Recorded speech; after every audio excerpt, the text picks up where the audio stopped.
Hi. Welcome to math. We're gonna do problems. Ta-da. That could possibly be the best introduction of all time. Thank you, Harry. This is your math video for your Chapter 10 practice test from Math Links 8. Question 1 says, what is the solution to x over 3 equals negative 12? Now, when I read that, I said x over 3. But technically, what I should have read is either what number divided by 3, or a better way to say it is a third of what number? A third of a number. Right? When you take a number divided by 3, you'd get a third of a number. So they're both the same thing. So if I solve this, there's three ways you can solve this. The first way is by inspection. And if I say what number divided by 3 is 12, I ignore the negative positive sides. I say what number divided by 3 is 12. You'd all say 36. 36 divided by 3 is 12. Now, if I take into consideration the fact that the answer is negative 12, and I take my divisibility rules, I would know that this has to be a negative 36 divided by 3. So x is negative 36. How do we solve that? That's called solving by inspection. Your answer is D. What are the other two ways we could have solved it? Harry, what's another one? We could have applied opposite operation. So if I consider this to be x divided by 3 equals negative 12, then the opposite of dividing by 3 is multiplying by 3. And if I multiply both sides by 3, I'd end up with x equals negative 36 as well. And the third way that I won't demonstrate in this video, but the third way I could have done it, is by modeling. Actually, why don't we model it? If I think of it from a modeling perspective, x divided by 3, or a third of x, would look like that, equals negative 12. And if I consider how many of these would it take to make full x, the answer is I would take 3 of them. So I'd have to, all right, forget the drawing. I just tried to do it and I pressed pause and then my whole computer blew up. So the second question is really the most important question probably on this whole practice test, because it's the one you're going to use the most later on, especially in science class and in high school. So it says the force represented by F, and it then says in newtons, and you've never heard of a newton before, but a newton is a measurement of force, a unit of measurement, required to stretch a spring a distance of d in centimeters. Is represented by this equation right here. So if we think about force is equal to 15 multiplied by the distance the spring stretches. That's what that formula says. And then the next part says if a force of 38 newtons is used. So if I write down my formula, and I read this again, if a force of 38 newtons is used. So what is given to me, the force or the distance? The force is given. Use the force. So the force is given, which means I can replace F with 38 newtons. And therefore, I would end up with an equation like this. It is how far will the spring stretch? So if I isolate for D, that will tell me the distance that the spring will stretch. And all I have to do now is apply my basic algebra sense by dividing both sides by what number? 15. And in doing so, you isolate D. You get it by itself, which means that whatever 38 divided by 15 is, that is going to be how far it stretches. I think it works out to be 2.53 repeating. Is that right? Now what that means is it will stretch the spring. If you put a 38 Newton weight or force on the end of a spring and you let it drop, that's because it's 38 newtons, it should stretch the spring 2.5 repeating 3 distance, centimeters. Okay, so therefore, the spring will stretch, and if you wanted to, you could put a distance, stretch, S-T-R-E-T-C-H, stretch a distance of 2.5, that's the 2.5, 2.53 repeating centimeters. Now, since it does say to the nearest tenth of a centimeter, or approximately equal to 2.5 centimeters. This symbol right here, an equal sign with a dot above it, means approximately equal to. So I rounded it to the nearest tenth of a centimeter, and that's my answer. Question 3 gives us this question, 5n minus 7 is equal to negative 4, and asks, what is the solution? So the easiest way for us to do it is to simply isolate for the variable. And of the three methods we learned, inspection, modeling, and opposite operation, which one's the most practical? No, opposite operation. So we're going to first get rid of our constant, like we were told a million times. And we get 5n equals 3. Okay, and then we're going to isolate by getting rid of the coefficient by dividing both sides by 5. And n will equal either 3/5 as a fraction, or if I want to change it to a decimal, 0.6. So when I look at my choices, which selection is 3/5? A.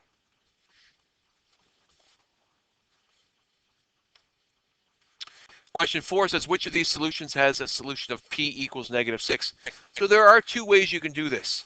The first way is you can take the -6 and you could substitute it into each equation. So this is the first equation, this is A. So if I change this p to -6, and if this expression equals -2, it doesn't equal -2, it doesn't equal -2. So therefore I know that A, p is not -6, because if p was -6, both sides would be equal, and it's not.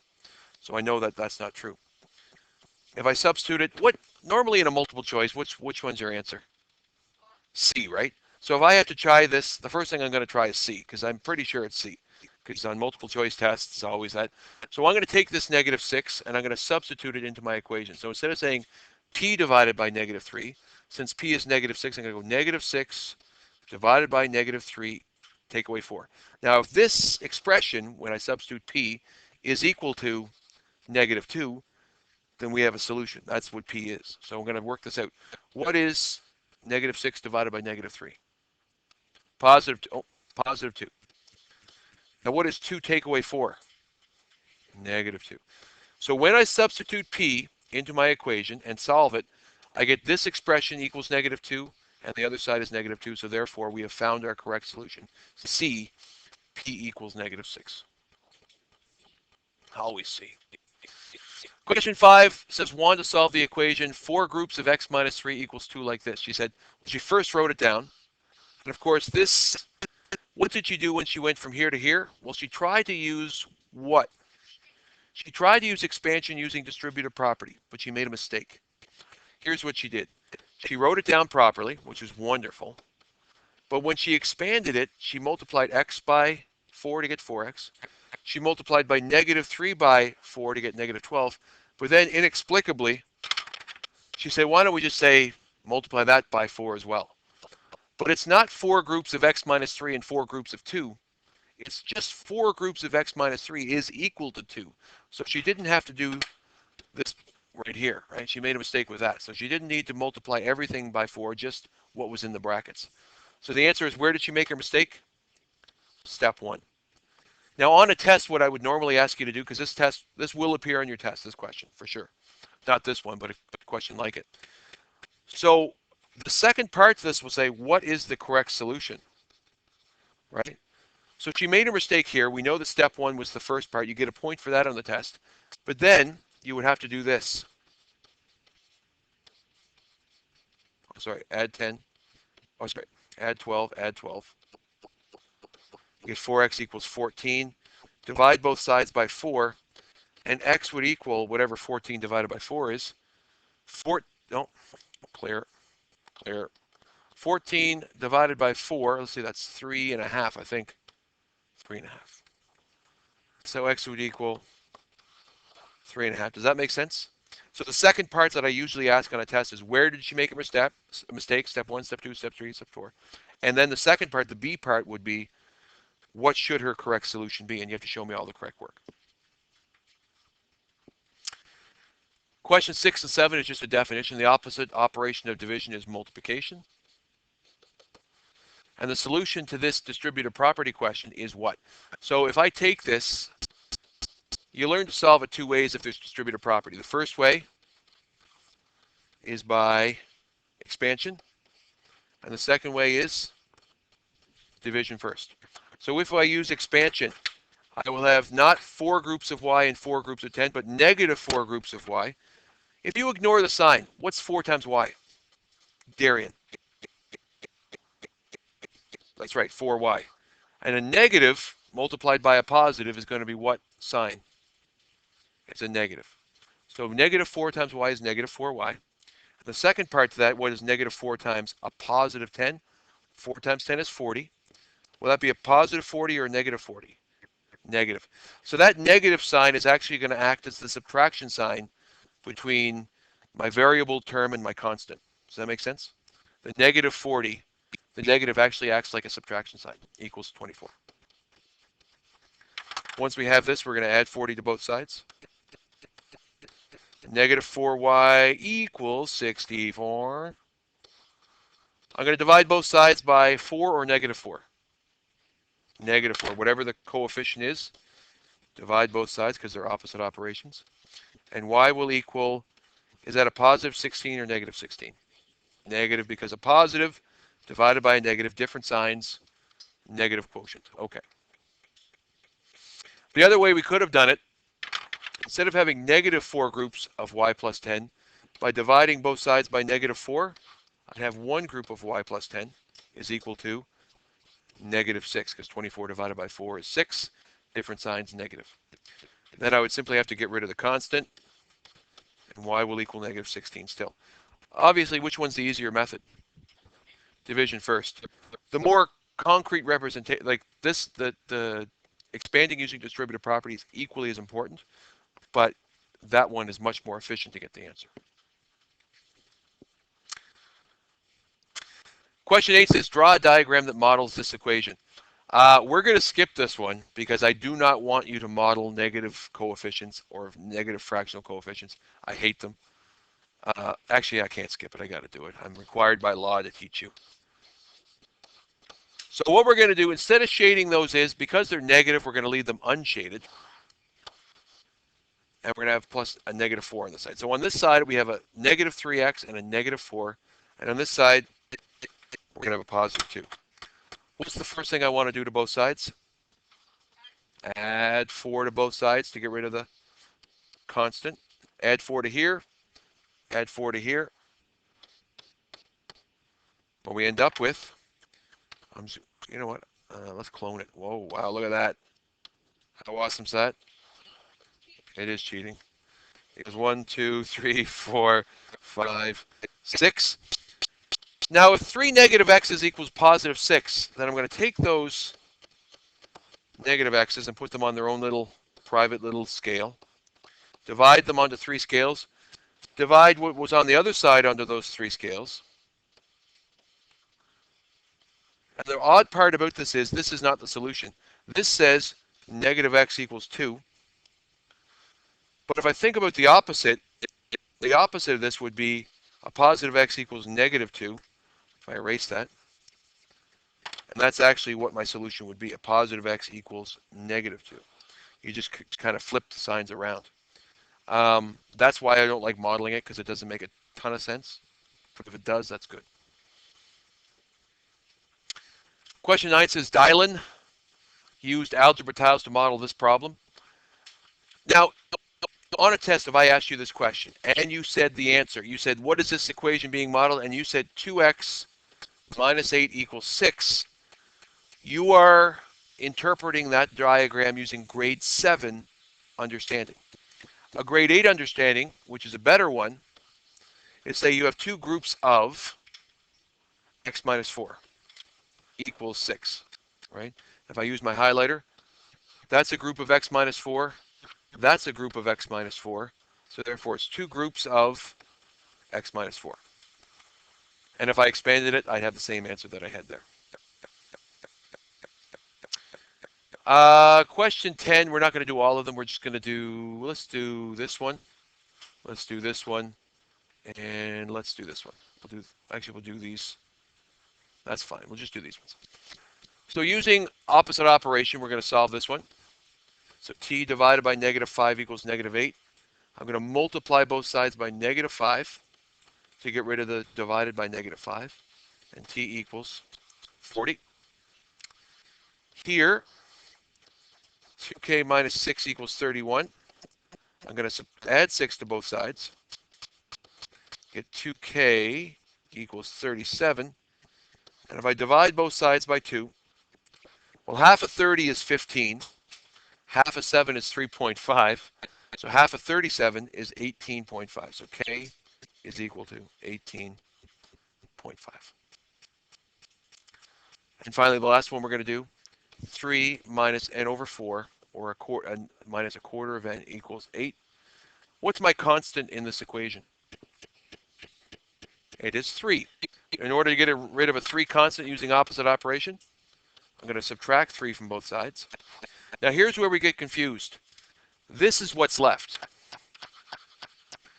And like I said to you probably 100 times by now, this is the same thing as this, which is the same thing as this. They're all negative quarters of n. When given the choice between all three of those, make sure you put your negative sign in the denominator, and I'll show you why in just a second. So if I rewrite what's left as this, because I put my negative sign in the denominator, I'm now going to multiply both sides by negative 4, and n will equal negative 20. Is that fair? If you did it the other way, it doesn't quite work out quite the same way. This way is the most efficient way to get the answer.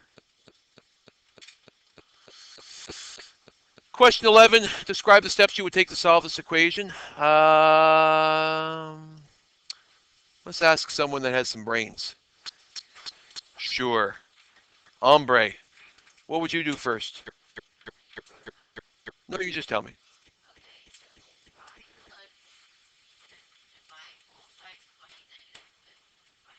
How many agree?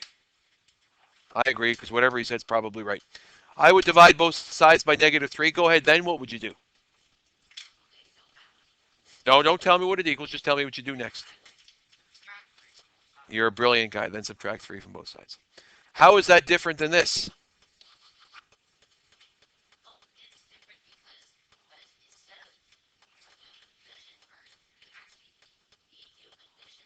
Correct. You'd subtract 3 from both sides first and then divide both sides by negative 3. Very good. Thank you. Question 12 is, again, one of the most important questions because it's a story problem. And the surface area of Lake Louise, the surface elevation, of Lake Louise is this much. This elevation, Lake Louise's elevation, is 45 meters higher than 7 times the elevation of Lake Athabasca. So which one's has more elevation, Lake Louise or Lake Athabasca? Lake Louise. So Lake Louise is a bigger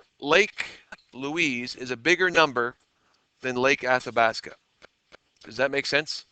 That number 1536 is a lot bigger than the elevation of Lake Athabasca. So if it then says choose a variable to represent the elevation of Lake Athabasca, what would be a good variable?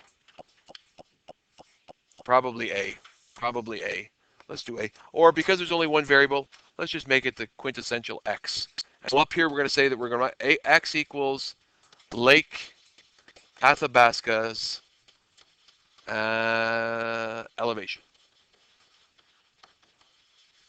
You with me? Over here was Lake Louise. Lake Louise. What are we going to use for Lake Louise? Do we know Lake Louise's elevation?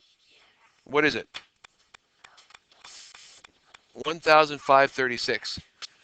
So we know that Lake Louise elevation is significantly a bigger number than Lake Athabasca's. But what our job is to somehow figure out what I have to do to manipulate X to make it equal.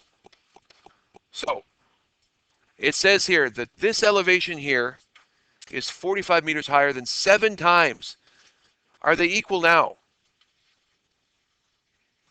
No. This number here is still how much bigger than the other one? It is still 45 meters higher than that 7 times Lake Athabasca's. So in order to balance it, because this is still bigger, if I add 45 over here, are they equal now? Yes. So what we've done is we balanced those two sides, and we've created this beautiful equation that we can solve by using our opposite operations. And once we solved it, we're going to know how high Lake Athabasca's elevation is. Subtract 45 from both sides. 7x is going to equal, what's that going to be? 1491, maybe, I think. Then we're going to divide both sides by 7, and x will equal, it's going to be 223. 223. So therefore, Lake Athabasca, however you spell it, that's close enough, is 223 meters above sea level, I guess. Oh, did I make a mistake? Oh, I'm sorry. My math was off. Sorry. 230. Lake Athabasca's elevation is 213 meters. Is that okay? It's a little messy, but you get the idea. Question 13 says the length of a rectangular vegetable garden, right there, is increased by 3 meters. The new garden will have an extra area of 90 square meters. So if I think about this shorter old garden, right, the shorter garden, the width didn't change, it was still 5. What was the length at the time before I increased it? Do we know the length? No, so we're going to use a variable, L. That was the old length. If that variable L represented the old length, what is the new length? How much more than L? 3 meters more in length. So what variable expression will that represent? L plus 3. Does that make sense? So the old area, or the old length, was L, and then it was lengthened 3 meters more, so now it's going to be the old length plus 3. And this new garden's area is going to be 90 square meters. So I'm going to take my red, and I'm going to take my green, and put 90 square meters in here. That's the area. How do you get the area of a rectangle? Length times width, or width times length, or 5 multiplied by L plus 3, the length times the width. Agreed? Equals the area, 90. What can I do to solve for length? Let's divide both sides by 5. Keep this easy. So 5 groups of L plus 3 equals 90. Then 1 group of L plus 3 is going to equal 16? No. 17? No. 18? No. Oh, God, I can't do the math in my head. What's going on in my head? 90 divided by 5. Somebody help me. It was 18. Why did somebody not stop me? Mr. Brunel, you're right. 18. What do I do next? Subtract 3 from both sides. And the original length of the original garden, the L, the original length since L equals 15, is this. If I asked you on the test what was the original area of the garden, if the new area is 90, what was the original area? 15 times 5. Does anyone know what that is? 75 meters squared. And your last question, question 15, it says the formula for the perimeter of a rectangle is P equals 2 multiplied by L plus W. And this is probably the first time you've ever seen that, but if I think of an L plus a W, is that the full distance around the rectangle? No. So L plus W is only half of it. So if I multiply that by 2, I would double it, and I would have the full distance around. So 2 multiplied by L plus W is the formula for the perimeter of a rectangle. Okay? So if the perimeter of this rectangle was 14 centimeters, there's 2 ways we can solve it. We can solve it by inspection. If we know this to be 3, how long is this? It's also 3. So far, 14 is the perimeter, but how long do I know? I know that 6 of it, right? How much is left over? If I know that these 2 add up to be 6, 8 is left over between 2 sides. So that means each side must be, this must be 4, and this must be 4. 4 plus 3 plus 4 plus 3 is the perimeter of 14. So by inspection, we've solved it. What is the length of the rectangle? The answer is 4 meters. But we don't want to solve it by inspection. We want to solve it systematically. So we're going to write our formula, P equals 2 multiplied by the length plus the width. Do we know the perimeter? Yes, we do. So 14, we're going to substitute that in. 2 multiplied by, do we know the length? Well, we do now, but we didn't know. Length plus, do we know the width? Yes, we do. So basically, I took that formula and I substituted everything into it except for the one variable that we're solving for. So what am I going to divide both sides by? 2. So the length plus 3 is equal to 7. I'm then going to subtract 3, and L equals 4. Okay, same answer we got, but we systematically figured out the answer.